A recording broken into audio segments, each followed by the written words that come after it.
Welcome back. In this video I'm going to be showcasing my data storage function that allows me to seek out the lowest possible memory address out of 4096 memory addresses with the minimum amount of commands. It's probably not the absolute minimum, but it is a lot lower than seeking individual blocks. So I'm going to describe how it works and then I'll show the function, because it is rather difficult to explain without a basis in reality. So let's go ahead and request a position. As you can see, we have 0, 0, 0. We do have 6 variables here, but you're only looking at these last 3 because I have a decimal to hexadecimal converter and I'm converting up to 6 decimal places when I really don't need to.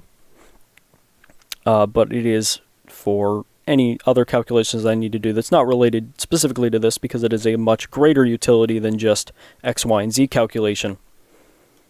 Anyway, I can keep requesting data, as you can see, it is going up on that X-axis. Well, this is rather slow, so let's automate it. As you can see, we're filling up columns now.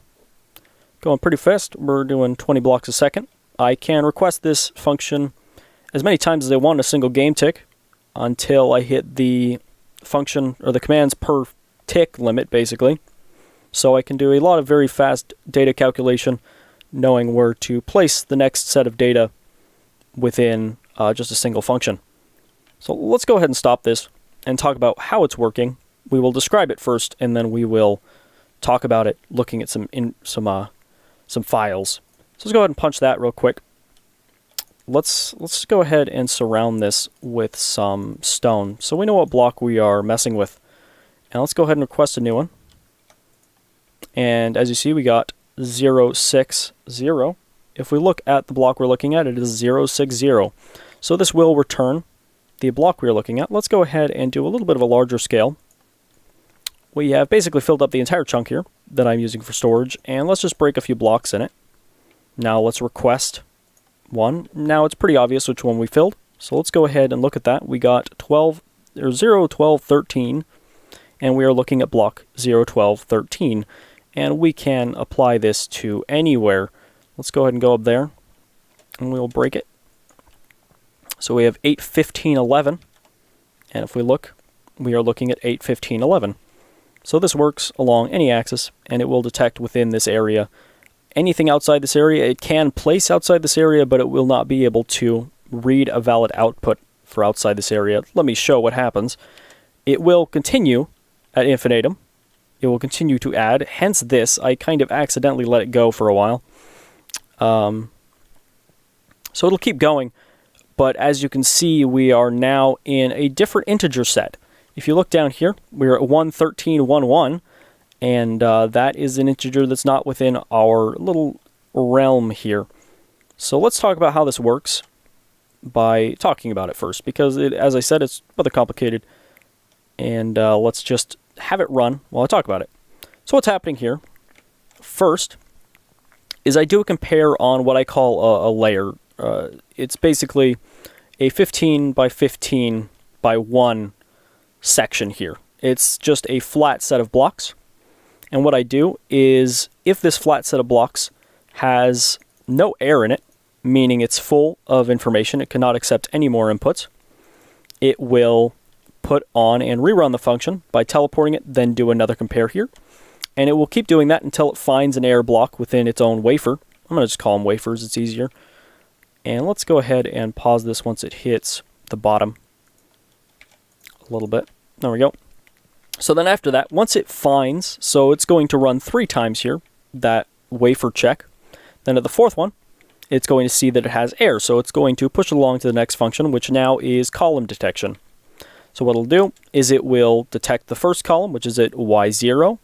It'll check, no error, it'll move up 1, do a check again, move up another 1, and then once it sees that there's error here, it'll then check the, or then send it off to the last function, which will take the armor stand that I'm using as a read head, basically.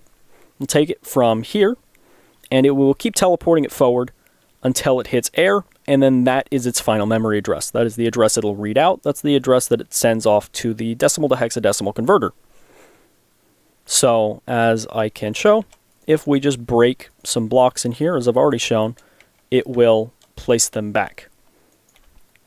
So now that I have that explained, let's actually take a look at the functions. So let's go ahead and there. Sorry about that. And what we have here is we are setting a seek address. This right here is a buffer scoreboard that just sends off that final number to my hexadecimal converter. Hence this function right here into this. That's the scoreboard you see on the side of the screen, is the hexadecimal converter and all of its logic. That's not important, I'm not showcasing that. That's a very simple hexadecimal converter. It's done the same way you would do hexadecimal conversion on paper or in any other program. So what we're doing is we are setting that address to 0, then we are summoning an armor stand at 000, because that is our starting point. We are using chunk 000 as our position. And then what we're doing after that is we are running an execute command on that armor stand. And then this right here is the sub function for all of them. Now these are, as I said, this is the wafer check. These are the two functions that do it. This right here places it. This does the actual calculation. If there is any air, disabled slots in that armor stand will have a value greater than 0. So then it will know not to run this. So only if that data is 0 will it run the loop bit. And then same thing here. Pretty much same thing, except this value right here that we're adding is smaller. As you can see, we're adding 256 here because that's the amount of memory addresses that are in a wafer. Then we are adding 16 because that's the amount of memory addresses in a column. And then the final here, we are just doing it for a specific block. And we just keep moving it forward until we hit air, as this will say here. And it adds 1 every time this loops. And what that'll give us is a number in hexadecimal, in decimal, for what our memory address is. And then, as I said, I send it off to a hexadecimal converter, which then gives me the 3 coordinates, which also allows me to store memory address in decimal inside of a scoreboard or inside of integers without having to store 3 separate values for the memory position. So I can do fairly efficient data storage, and I can read it very quickly as well, just by having an integer inside of an entity or inside of a storage array that I then can read and then get data that corresponds to that. That allows me to essentially have random access memory off of a hard drive using pointers. This is essentially can be used as a hard drive or as RAM, depending on how much information you want to load into it. You cannot really use this as a hard drive for anything above 1 megabyte because that is the chunk limit, and it will not save the chunk if the world is reloaded. So you do have to be careful with this. I do have my workarounds using the decimal to hexadecimal conversion to multiply the value for the X and Z positions by 16, meaning there is basically a pillar of data in every chunk, so it's much harder to hit that data limit for each chunk, meaning I could potentially have a 256 megabyte hard drive if I are to ever use that much information. So this allows for just absolutely massive potential for storage, and using this in any normal way in Minecraft is basically unfeasible. This is almost completely useless because the amount of data that I can store is outrageously higher than the amount of data that I can process. So the only time I'd need to do something like this is if I were making a database of specific mobs or if I were running a server on a Minecraft server. So yeah, this is rather impractical, but it is fully functional. So hopefully that makes sense. That's everything.